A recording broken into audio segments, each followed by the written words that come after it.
Hi అండి. ఇక్కడ long frock గేరా ఎలా కట్ చేయాలో చూపిస్తున్నాను చూడండి. ఇక్కడ మనం ఆల్రెడీ బాడీ పార్ట్ కట్ చేసుకున్నాం కదా, ఆ బాడీ పార్ట్ని ఇలా పెట్టుకోవాలన్నమాట. ఇలా ప్లేస్ చేసేసుకొని పాయింట్స్ చేసుకోవాలి. ఆ పాయింట్స్ అనేది ఎన్ని ఇంచెస్ వచ్చిందో చూసుకోవాలి. అటు సైడ్ ఇటు సైడ్ సేమ్ ఇంచెస్ వస్తుంది మనకి. ఒకసారి చూసుకోండి సేమ్ ఇంచెస్ వచ్చిందా లేదా కూడా. సేమ్ వచ్చేస్తే ఇప్పుడు మనం సెంటర్ పాయింట్ చేసేసుకొని అటు నుంచి ఇటు రౌండ్ సర్కిల్గా తీసుకోవాలన్నమాట. ఇలా చూడండి, రౌండ్ సర్కిల్గా ఇలా మార్క్ చేసుకోవాలి. మనం అలా పాయింట్ చేసుకునేటప్పుడు ఖర్చులు వదిలేసేసి పెట్టుకుంటే సరిపోతుంది. క్లాత్ ఎక్కువ తక్కువ అనేది రాదనమాట స్టిచ్చింగ్ అప్పుడు. కరెక్ట్గా బాడీ పార్ట్ మందం పెట్టుకుంటే సరిపోతుంది. ఇది సర్కిల్ అయ్యేసరికి కొంచెం బ్రాడ్ అవుతుంది అప్పుడు. ఇప్పుడు చూడండి, ఇలా సర్కిల్ తీసేసుకున్నాం కదా, ఒకసారి బాడీ పార్ట్ పెట్టేసేసి అక్కడ మళ్ళీ చెక్ చేసుకుందాం కరెక్ట్గా సరిపోయిందా లేదా అనేది. ఇలా చూడండి, ఇలా సర్కిల్గా గీసాం కాబట్టి సర్కిల్గానే మెజర్ చేసుకోండి. అప్పుడే మనకి ఇది చూడండి, ఇందాక ఖర్చులు లేకుండా మార్క్ చేస్తే ఇప్పుడు ఖర్చులతో సహా వచ్చిందనమాట మనకి. అందుకనే ఖర్చులు లేకుండా మార్క్ చేయండి ఫస్ట్. అది రౌండ్గా సర్కిల్ వచ్చేసరికి మనకి కొంచెం ప్లేస్ అవుతుంది కదా, అప్పుడు సర్కిల్లో ఖర్చులు లేకుండా వస్తుంది.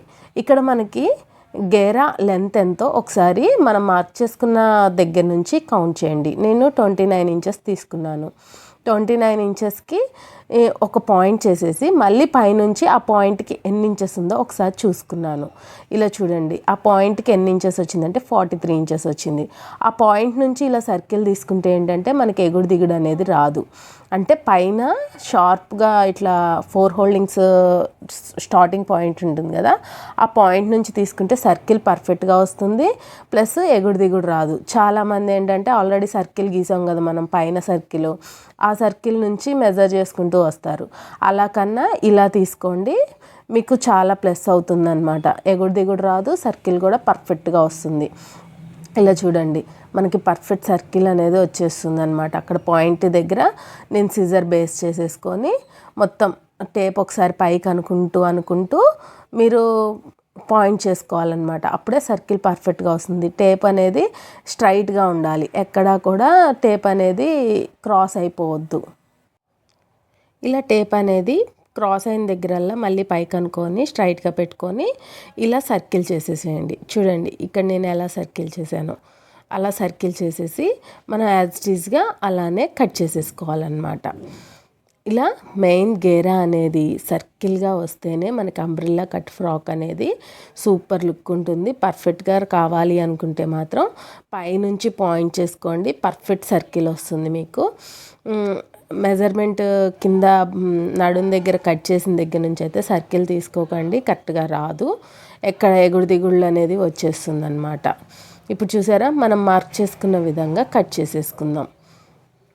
ఇలా చూడండి ఎంత పర్ఫెక్ట్ సర్కిల్ వచ్చిందో.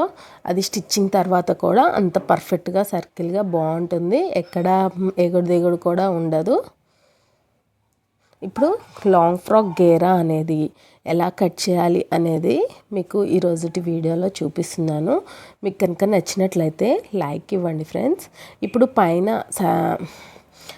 నడుం పార్ట్ కూడా ఇట్లా హాఫ్ సర్కిల్లో రావాలి. ఎక్కడ నడుం పార్ట్ స్ట్రైట్గా కూడా కట్ చేసుకోవద్దు. స్ట్రైట్గా కట్ చేసినా మనకి లుక్ బాగోదు. ఇట్లా రౌండ్గా రావాలన్నమాట. చూసారు కదా ఎంత హాఫ్ సర్కిల్స్ వచ్చాయో. అంబ్రెల్లా కట్ ఫ్రాక్స్కి పైన కింద 2 హాఫ్ సర్కిల్స్ వస్తేనే లుక్ బాగుంటుంది. ఈరోజుటి ఈ అంబ్రెల్లా గేరా కటింగ్ అనేది మీకు క్లియారిటీగా అర్థమయ్యేలాగా చెప్పాను అనుకుంటున్నాను. మీకు కనుక అర్థం కాకపోతే మళ్ళీ మెసేజ్ చేయండి, నెక్స్ట్ వీడియోలో చెప్తాను.